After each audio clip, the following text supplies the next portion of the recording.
ফুটবলের ডারউইন ইস্টবেঙ্গলকে কেন্দ্র করে একটু আলোচনা করব, কিন্তু ব্যাপারটা হয়তো সামগ্রিকভাবে বাংলার ফুটবলের জন্যই প্রযোজ্য, মানে শুধু ইস্টবেঙ্গল কেন্দ্রিক হয়তো নয় ব্যাপারটা। তো গতকাল একটা ইন্টারভিউ দেখলাম, এক্সট্রা টাইমে অনিলাভ নিয়েছে, দুর্দান্ত একটা ইন্টারভিউ নিয়েছে। দেখুন, অনিলাভ অনেক কাজ অতীতে বেশ ভালো ভালো করেছে, এখনও করে। ওর চ্যানেলটা মাঝে মধ্যে গড়বড় করে, মানে চ্যানেলের কিছু কতিপয় সাংবাদিক করে। অনিলাভও অতীতে অনেক ভালো কাজ করেছে, মানে ওকে দেখে আসছি সেই যে কবে থেকে সেই ছোট্ট চ্যানেল খুলেছিল, প্রথম ফুটবল সংক্রান্ত চ্যানেল, সেটা কেউ অস্বীকার করতে পারবে না। তো সুধীর কর্মকারের যে ইন্টারভিউটা নিল রিশরাতে, সে গোটা ইন্টারভিউটা রয়েছে, আপনারা দেখে নেবেন ওদের চ্যানেলে গিয়ে। তো সেই ইন্টারভিউ বেশিরভাগ কথাই বেশ প্রযোজ্য, ভালো লাগলো।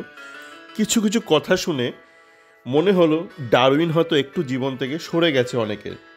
মানে আমি কিছুদিন আগে আর একটা ইন্টারভিউ দেখছিলাম একই রকম, স্পট অন নিউজে।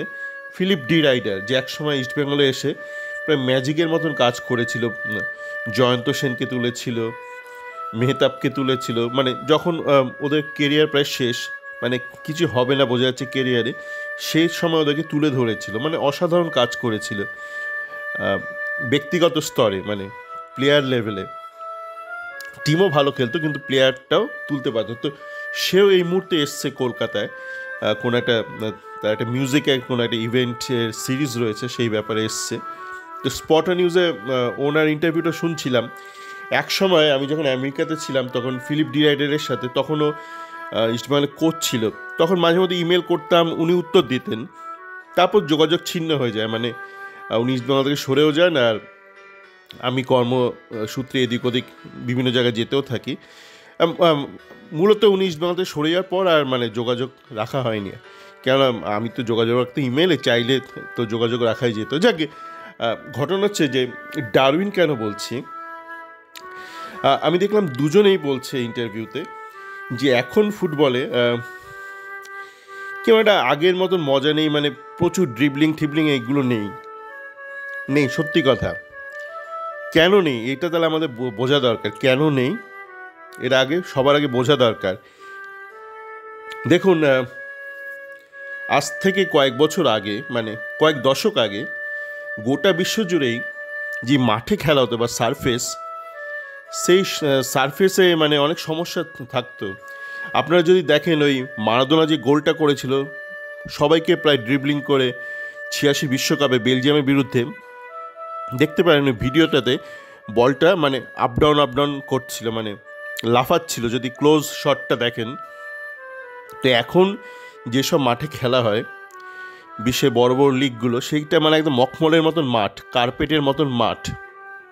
তো আগে এই মানে খুব কুইক স্পিডে খেলা, মানে পাসিং ফুটবলটা সম্ভব ছিল না, মানে ওই পরিস্থিতি ছিল না, মানে আপনার কাছে ওই যেই সিস্টেমটাই ছিল না। তাই তখন ড্রিবলিংটা খুব এফেক্টিভ ছিল, কেননা পাসিংটা ধরুন আপনার পাসিং করছেন, অ্যাকুরেসি হচ্ছে না, আপনি স্পিডটা কন্ট্রোল করতে পারছেন না, যেটা একসময় ছিল হকির ক্ষেত্রে ছিল। হকিতে অ্যাস্ট্রোটার্ফ ইন্ট্রোডিউস করার আগে তো ঘাসের মাঠে হতো, তো ঘাসের মাঠে একটু অসমান থাকতো, তো তখন আপনি ধরুন ফুল স্পিডে পাস দিলেন। এখন যেটা ফিল্ড হকিতে দেখবেন হাই স্পিডে, মানে বুলেটের মতন যাচ্ছে, সেটা সম্ভবই ছিল না, মানে টেকনিক্যালি সম্ভব ছিল না, তাতে পার্সেন্টেজ অফ সাকসেস কম থাকতো। তাই তখন আপনার কাছে এই অন্য অস্ত্রগুলো, মানে ড্রিবলিং করা, এগুলো অনেক বেশি প্রবাবিলিটি অফ সাকসেস হাই থাকতো। কিন্তু যুগের সাথে সাথে যেটা ডারউইন বলছে এভলিউশন, যে ফুটবল যে বলটা, সেটা আস্তে আস্তে হালকা হতে থাকলো, তার যে স্টেবিলিটি, মানে পারফরমেন্স স্টেবিলিটি, সেটা মোর প্রেডিক্টেবল হতে থাকলো। আগে ধরুন কয়েক বছর আগেও যখন শিয়ালকোটে, মানে পাকিস্তানি শিয়ালকোটে বানাতো, স্টিচিং করে বানাতো, সেগুলো হিউম্যান একটা এরার তো থাকতোই, তো একটা আনপ্রেডিক্টেবিলিটি থাকতোই। এখন ব্যাপারটা অনেক বেশি কন্ট্রোলড আনা হয়েছে, মানে যে প্রোডাক্টটা তৈরি পাচ্ছেন আপনি, সে আপনার বল বলুন বা মাঠ সারফেস, অনেক বেশি প্রেডিক্টেবল, অনেক বেশি কনসিস্টেন্ট তার পারফরমেন্স।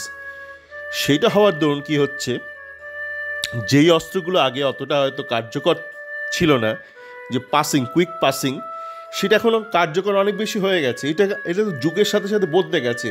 তো এই ব্যাপারটা কিন্তু মাথায় রাখতে হবে যে সুধীর কর্মকার ব্যক্তি হিসেবে মানে ফুটবলার হিসেবে মানে কেউ সন্দেহ প্রকাশ করছে না, মানে করার কোনো অবকাশ নেই। মানে এশিয়ান গেমসে ব্রোঞ্জ জিতে এসছে, মানে যখন এশিয়ান গেমস সিনিয়র ইভেন্ট ছিল, কাকে হারিয়ে? জাপানকে হারিয়ে। তো এইটা আপনি তর্ক করে মানে খাটো করতে পারবেন না, আমিও পারবো না, কেউ পারবে না।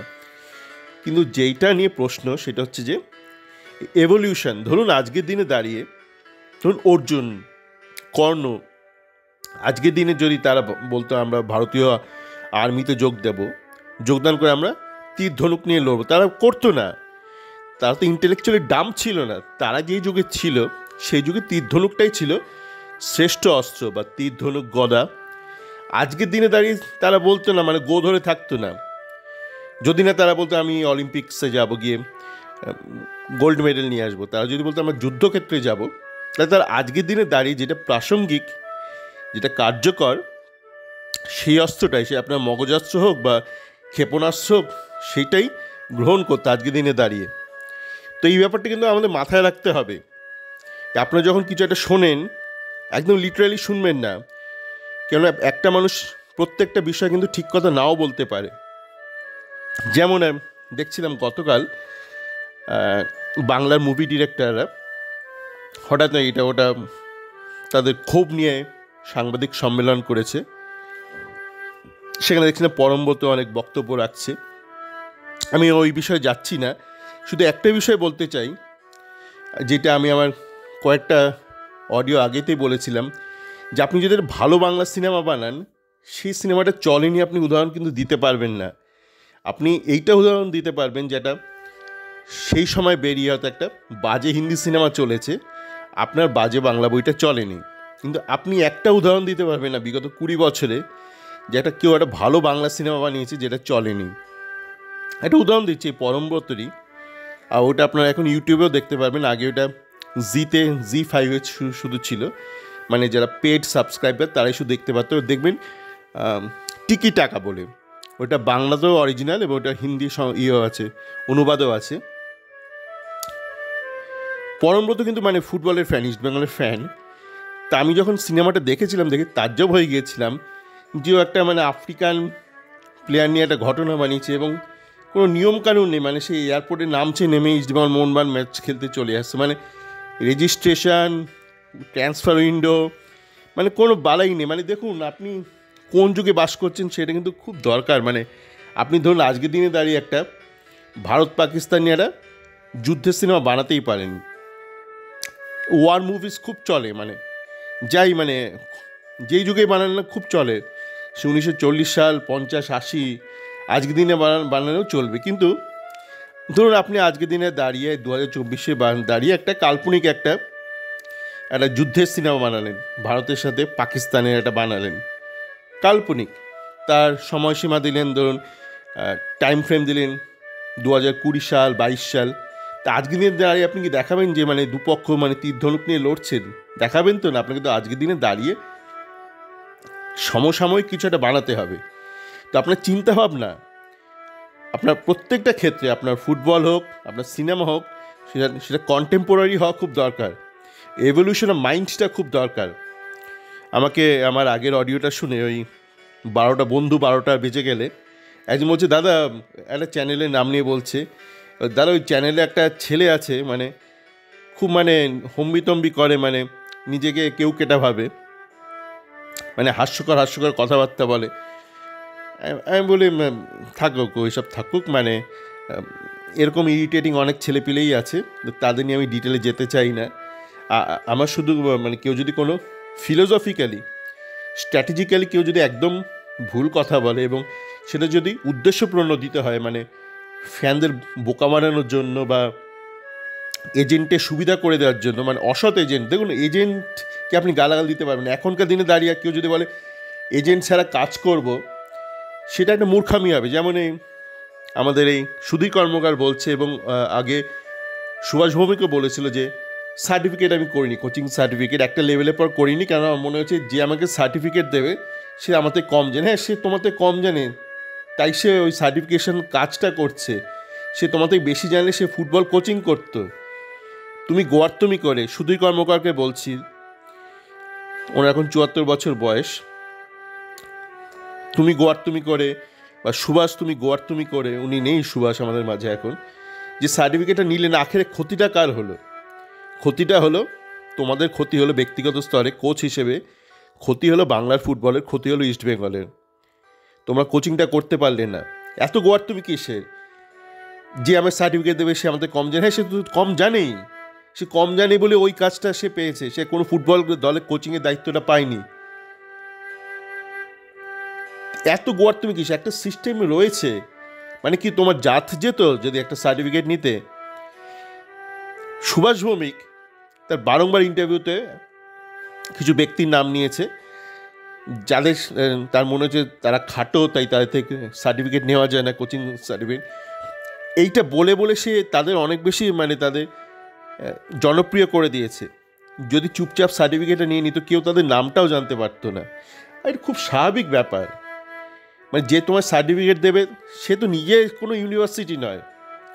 আর যে সুধীর কর্মকার যার কথা বলে, সে তো নিজে কোনো ইউনিভার্সিটি নয়, সে এক জায়গায় চাকরি করে, একটা ফিফার আন্ডারে চাকরি করে। ফিফার একটা গাইডলাইন আছে অ্যাসেসমেন্টের জন্য, সেই গাইডলাইন অনুযায়ী সে তোমাকে চেক করছে তোমার, এবং সে তোমাকে একটা ছাপ্পা মারা একটা সার্টিফিকেট দিয়ে দিচ্ছে।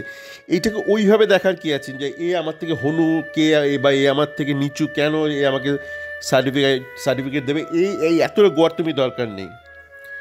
তা আখেরে কিন্তু এই যে সুধীর কর্মকার আফসোস করলো যে বিগত বেশ কয়েক বছরে সে সেইভাবে ভারতীয় ফুটবলকে প্লেয়ার দিতে পারেনি। আখেরে কিন্তু ভারতীয় ফুটবল বা বাংলার ফুটবল ক্ষতিগ্রস্ত হলো। তো যাকে আপনারা শুনবেন ওখানে, যেটা কর্মকার হারিয়েছে, কর্ম করতে পারেনি, সেটা তো আর সে ফেরত পাবে না এই জীবনে, আমরাও পাবো না। যেটা সে আফসোস করেছে যে এখনকার ক্লাব কর্তারা মানে কনসিয়াসলি, সচেতনভাবে স্থানীয় ফুটবলার তোলার চেষ্টা করছে না। একদম ঠিক কথা, একদম ঠিক কথা। মানে নিজে থেকে কিছু হয় না। এই যে সুধীর কর্মকারের ইন্টারভিউটা শুনবেন, ওকে জ্যোতিষ গুহ, ও যখন খেলতো একদম ছোট ক্লাবে, পাড়ার ক্লাবে, ওকে তখনই তোলার চেষ্টা করেছিল। তারপর ওকে ভুজুং ভাজুং দিয়ে বাকিরা বালিক প্রতিভায় নিয়ে যায়। তারপরে জ্যোতিষ গুহ একটু অফেন্ডেড হয়, এক বছর সে বালিক প্রতিভায় খেলে, তারপর এরিয়ানে খেলে, তারপর জ্যোতিষ গুহ গিয়ে আবার তাকে তুলে আনে। এই কনসিয়াসলি তুলতে হবে।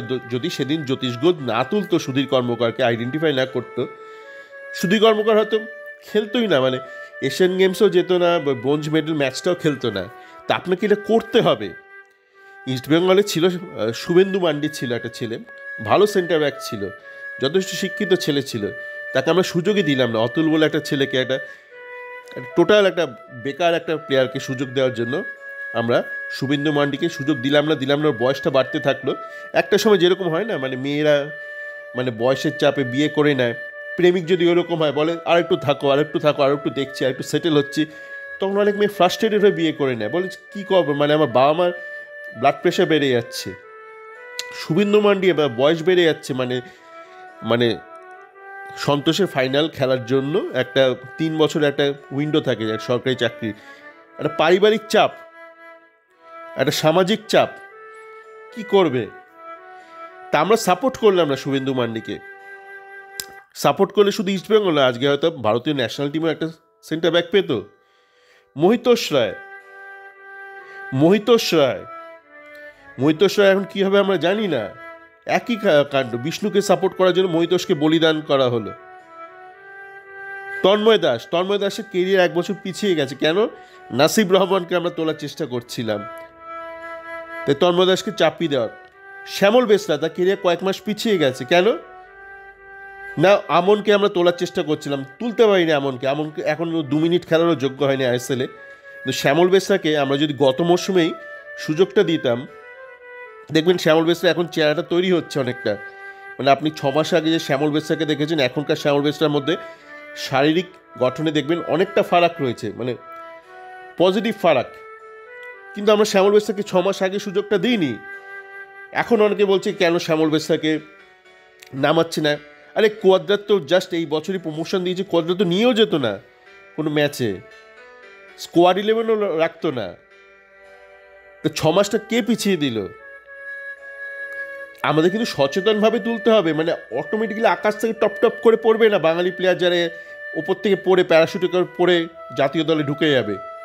আপনাকে যোগ্য প্লেয়ার যারা আছে, আমি বলছি না তা বলে ওই হীরামণ্ডল, এসব হীরামণ্ডলের দ্বারা হবে না, অযোগ্য বাঙালিদের দ্বারা হবে না। আমি বলছি যোগ্য বাঙালিদেরকে আপনাকে সুযোগ দিতে হবে, সাপোর্ট করতে হবে, তবেই তো তারা গিয়ে দাঁড়াবে জীবনে, ইস্টবেঙ্গলকে সার্ভিস দেবে, ন্যাশনাল টিমে খেলবে, আপনাকে গৌরবান্বিত করবে, তারা দেশের গৌরব করবে, দেশের মুখ উজ্জ্বল করবে।